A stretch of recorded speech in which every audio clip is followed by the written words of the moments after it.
बिस्मिल्लाहिर्रहमानिर्रहीम। अस्सलाम वालेकुम। मैं हूँ महरीन सब्तैन। देख रहे हैं आप मेरा यूट्यूब चैनल और फेसबुक पेज। नाज़रीन, पंजाब का ज़िला मंडी बहाउद्दीन और मंडी बहाउद्दीन का इलाका मलकवाल, यहाँ पर एक ऐसा वाक़या पेश आता है कि इंसानियत शर्मा जाती है। वो माँ जिसके पाँव तले जन्नत है, आखिर उसने अपनी जन्नत को अपने ही हाथों से क्यों बर्बाद कर दिया। ये वाक़या आप सुनेंगे तो आप परेशान हो जाएंगे, लेकिन ये वाक़या सुनने के लिए और जानने के लिए थोड़ा सा आपको इस खातून के माजी में जाना पड़ेगा। इस खातून ने ये सब कुछ क्यों किया, या इससे करवाया गया, या ये सब कुछ किसी और ने करके इस खातून के सर पर इस गुनाह को मल दिया। हुआ क्या है, ज़रा कहानी को गौर से सुनिएगा। होता कुछ इस तरह से है कि ये खातून जिसका नाम अलमास है, अलमास की कुछ अर्सा पहले जो है तलाक हो जाती है और इसका शौहर जो है इससे अलग हो जाता है। इसका शौहर अलग होने के बाद एक दूसरी शादी कर लेता है, लेकिन इस अलमास से उसकी एक बेटी भी होती है। अलमास जब इसकी तलाक हो जाती है तो ये चाहती है कि इसका बाप उस बच्ची को संभाले, लेकिन इसका बाप उस बच्ची को संभालने से इनकार कर देता है। शादी के बाद उसके यहाँ अपने बच्चे हो जाते हैं, अपनी औलाद हो जाती है, वो अपनी ज़िंदगी में बिज़ी हो जाता है। अब यहाँ पर ये अलमास अपनी बेटी को अकेले पालना शुरू कर देती है।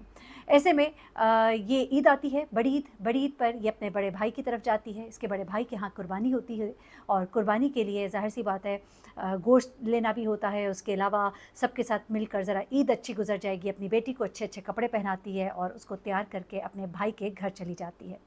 जब ये वहाँ पर जाती है तो वहाँ पर बच्ची जो है वो बच्चों के साथ खेलना शुरू कर देती है। वालदा जो है वो घर वालों के साथ लग जाती हैं, गोश्त समेटना और बाँटना और उसके बाद खाने की तैयारी और ये तमाम काम शुरू हो जाते हैं। इसी अथना में ये बच्ची अपनी माँ के पास आती है और उससे कुछ पैसे माँगती है कि मैं बाज़ार से कोई चीज़ लेकर आऊँ, ईद का मौका है। वालदा जो है इसको निकाल के कोई 50-100 रुपया देती हैं और ये घर से बाहर निकल जाती है। उसके बाद बड़ी देर गुज़र जाती है, बच्ची घर वापस नहीं आती। अब वालदा परेशान होती है। वालदा अपने भाई को बताती है, दोनों मिलकर ढूंढना शुरू करते हैं। मस्जिद में ऐलान कराया जाता है, बच्ची का कोई अता पता नहीं होता। माँ का रो रो कर बुरा हाल होता है। भाई अलग परेशान होता है कि बहन ईद पर घर आई थी और ये क्या माजरा हो गया।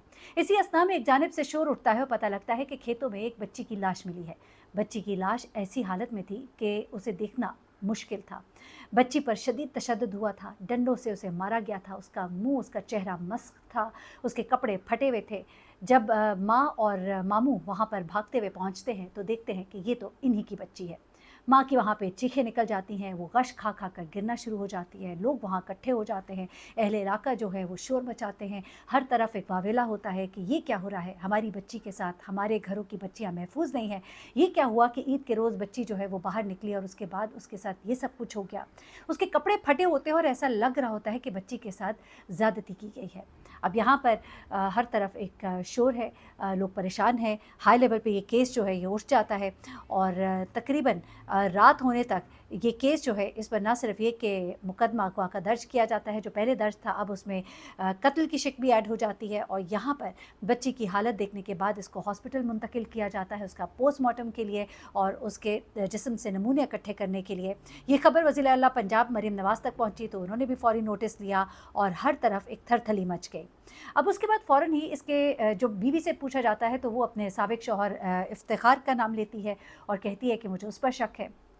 पुलिस अब इफ्तिखार के पास जाती है और उससे पूछगिछ शुरू करती है तो इफ्तिखार कहता है कि हमारी अलहदगी हो गई थी, उसके बाद से मेरी बच्ची जो है इसके पास ही और मैं बच्ची से बड़े अरसे से कभी मिला ही नहीं। फिर वो कहता है कि आप मेरे वेयर अबाउट्स चेक कर ले, आज ईद का दिन था, मैं तो सारा दिन घर पे था, अहले इलाका आपको बताएंगे, कुर्बानी थी, बच्चे थे, घर वाले थे, आनियाँ जानियाँ थी, तो मैं तो कहीं गया ही नहीं। अब ये बात सुन के पुलिस जो है वो थोड़ी-सी और चौकन्नी होती है और वो उसके बाद वो उसकी तमाम दी हुई इन्फॉर्मेशन को कन्फर्म करती है तो मालूम होता है कि वाक़ितन उस दिन वो वहीं पर मौजूद था। उसके फ़ोन की जो लोकेशन, कॉल डाटा रिकॉर्ड वो भी यही बातें बता रहे होते हैं। उसके अलावा कुछ सीसीटीवी कैमरा फुटेजेस भी इस शख्स की मिल जाती हैं कि वो अपने ही इलाके में उस वक़्त उस टाइम पर मौजूद था जबकि इस बच्ची के साथ ये सब कुछ हुआ। अब मामला यहाँ पर नहीं रुकता। पुलिस जो है अपने जो तफ्तीश के दायरे को वसी करती है और फिर मुख्तलिफ़ किस्म के शवाहिद इकट्ठे करने शुरू करते हैं। इसी असना में पोस्टमार्टम, इनिशियल पोस्टमार्टम रिपोर्ट आ जाती है जो कि बड़ी अजीबोगरीब होती है। उस पोस्टमार्टम रिपोर्ट में कहा जाता है बच्ची की मौत सर पर डंडा लगने की वजह से वाक़ई हुई है। दूसरी बात इसमें यह कहा जाता है कि बच्ची के जिस्म पर शदीद किस्म का तशद्दुद किया गया है। लेकिन तीसरी बात जो बताई जाती है वो आपको परेशान कर देगी और वो तीसरी बात ये होती है कि बच्ची के साथ किसी भी किस्म की ज़्यादती नहीं हुई है। अगर बच्ची के साथ किसी किस्म की ज़्यादती नहीं हुई तो फिर वो उस वक़्त वहाँ खेतों में इस हालत में क्यों पड़ी हुई थी? उसके कपड़े तार-तार हुए हुए थे, उसके जिस्म पर तशद्दुद के निशानात थे, तमाम सबूत और शवाहिद तो कुछ ऐसा बता रहे थे कि बच्ची के साथ वहाँ पर कुछ हुआ है। लेकिन यहाँ पर तो सिर्फ़ ये लग रहा था कि बच्ची को सिर्फ़ मारा गया है और इंटेंशन सिर्फ़ मारने की थी। यहाँ पुलिस जो है और इस पर गौर करते हैं कि आखिर ऐसा कौन है जो इनका ज़ाती दुश्मन है, जिसकी माँ से दुश्मनी है या बाप से दुश्मनी है या बच्ची से दुश्मनी है। मामू से पूछगिछ की जाती है, मामू तो सारा दिन लोगों के साथ मौजूद था। अब उसके बाद इनके घर वालों के कॉल डाटा रिकॉर्ड्स चेक करने शुरू किए जाते हैं। ऐसे में जब इसकी माँ का, बच्ची की माँ का कॉल डाटा रिकॉर्ड चेक किया जाता है तो पता लगता है कि ये खातून जो है किसी मर्द के साथ मुसलसल राबते में थी। एक लड़का था और ये लड़का जो है इसके साथ इसकी बातचीत जो है वो दिन रात रहती थी और इसका नाम था फ़हद। फ़हद नामी नौजवान जो है इसके साथ ये रातों को भी कॉल करती थी, दिन को भी कॉल करती थी, मुतवातिर कॉल करती थी। जिस दिन ये वाक़या हुआ उस दिन भी उसकी कई बार फ़हद नामी नौजवान से बात हुई थी। जब पुलिस ने अलमाज से फ़हद के बारे में पूछा तो पहले तो वो घबरा गई, फिर बात को गोलमोल किया। उसको नहीं मालूम था कि पुलिस जो है उसके कॉल डाटा तक पहुंच जाएगी, लेकिन तफ्तीश का तरीक़ाकार तो यही होता है, तमाम लोग चाहे इन पर शक हो ना हो, उनके कॉल डाटा रिकॉर्ड्स जो है, उनकी लोकेशंस जो हैं, सबको ट्रेस किया जाता है। अब जब इस खातून की लोकेशन को भी ट्रेस किया गया, उसके फ़ोन को ट्रेस किया गया, जिस टाइम को टाइम ऑफ डेथ बच्ची की बताया जा रहा है, तो वो फ़ोन जो है उस वक्त बच्ची के इर्द गिर्द यानी कि उस लोकेशन में मौजूद था जहाँ पर कि बच्ची की लाश पाई गई। अब यहाँ पर इस खातून के ऊपर शक जो है वो मज़ीद गहरा हो गया और अलमास जो है पुलिस के अंदाज़े गुफ्तगू और उसके तफ्तीश के अंदाज से घबरा गई। आखिरकार उसने मान ही लिया और जो उसने बताया वो आप सुनेंगे तो आपके रोंगटे खड़े हो जाएंगे। अलमास ने बताया कि उसने ये प्लान बना लिया था कि अपनी बेटी से जान छुड़ाएगी। वो कहती है कि वो फ़हद से शादी करना चाहती थी, फ़हद से उसे मोहब्बत हो गई थी, वो आपस में बातचीत करते थे, लेकिन फ़हद उसकी बच्ची को अपनाने के लिए राज़ी नहीं था। तो उसने कोशिश की कि अपने मियाँ से बात करे और उसे कहे कि इस बच्ची को रख ले, लेकिन उसने रखने से इनकार कर दिया। फिर वो कहती है कि मैंने अपने भाई से बात की तो वो भी साफ इनकारी हो गया कि मेरे तो पहले अपने बच्चे हैं, मैं मज़ीद बच्चों का बोझ नहीं उठा सकता। उसके बाद इस खातून ने कहा कि मुझे और कुछ समझ ना आई, लेकिन मैं फ़हद से शादी करना चाहती थी और मैं अपनी ज़िंदगी का ये मौका जो है ये ज़ाया नहीं कर सकती थी। फिर वो कहती है कि आखिरकार मैंने एक इरादा किया और इस इरादे को अमली जामा पहनाने के लिए मैंने ईद के दिन का इंतखाब किया। वो कहती है कि मैं यहाँ पर आई ही इस नीयत से थी, जब मेरी बच्ची ने मुझसे पैसे मांगे तो मैंने उसको जानबूझ के पैसे दिए, वरना शायद मैं उससे इनकार भी कर देती, लेकिन मैं चाहती थी वो घर से बाहर निकले।